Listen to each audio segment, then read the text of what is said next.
हम सफाई का खास ख्याल रखेंगे और कचरा कूड़ेदान में डालेंगे। हम पानी की बचत करेंगे। दांत साफ करने और शेव करने के लिए पानी कप में इस्तेमाल करेंगे। हम दरख्त लगाएंगे, उनकी देखभाल करेंगे। हम तमाम अशिया के इस्तेमाल को कम करने, दोबारा इस्तेमाल करने और फिर उसे रिसाइकिल करने के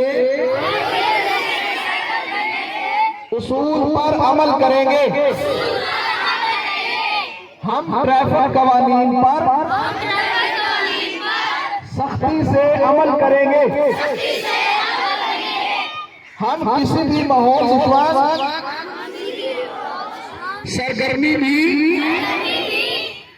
सरगर्मी का कभी भी हिस्सा नहीं बनेंगे। हम दरख्तों को नुकसान नहीं पहुंचाएंगे। हम कूड़ा बाहर नहीं फेंकेंगे। हम जमीन, पानी और हवा को आलूदा नहीं करेंगे।